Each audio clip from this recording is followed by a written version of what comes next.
حضرت بہلول دانا رحمۃ اللہ علیہ کے زمانے میں بغداد کے بادشاہ کی دلی تمنا تھی کہ حضرت بہلول دانا رحمۃ اللہ علیہ اس سے ملاقات کرے، لیکن آپ رحمۃ اللہ علیہ کبھی بھی بادشاہ کے دربار میں تشریف نہ لے گئی۔ ایک دن یوں ہوا کہ بادشاہ چھت پر بیٹھا تھا کہ اس نے حضرت بہلول دانا رحمۃ اللہ علیہ کو شاہی محل کے قریب سے گزرتے دیکھا۔ فوراً حکم دیا کہ حضرت بہلول دانا رحمۃ اللہ علیہ کو کمن ڈال کر محل کی چھت پر کھینچ لیا جائے۔ چنانچہ ایسا ہی کیا گیا۔ جب آپ رحمۃ اللہ علیہ بادشاہ کے سامنے پہنچے تو بادشاہ نے پوچھا، یہ فرمائیے آپ اللہ تک کیسے پہنچے؟ حضرت بہلول دانا رحمۃ اللہ علیہ نے فرمایا، جس طرح آپ تک پہنچا۔ بادشاہ نے عرض کیا، میں سمجھا نہیں۔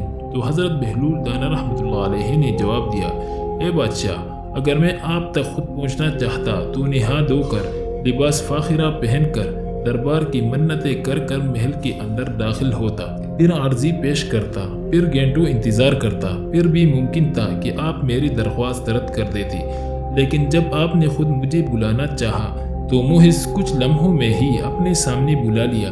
اسی طرح جب اللہ کو اپنے بندے کی کوئی ادا پسند آتی ہے تو اسے لمحوں میں قرب کی وہ منزلیں طے کروا دی جاتی ہے جو بڑے بڑے عابدوں کے لیے باعث رشک بن جاتی ہے۔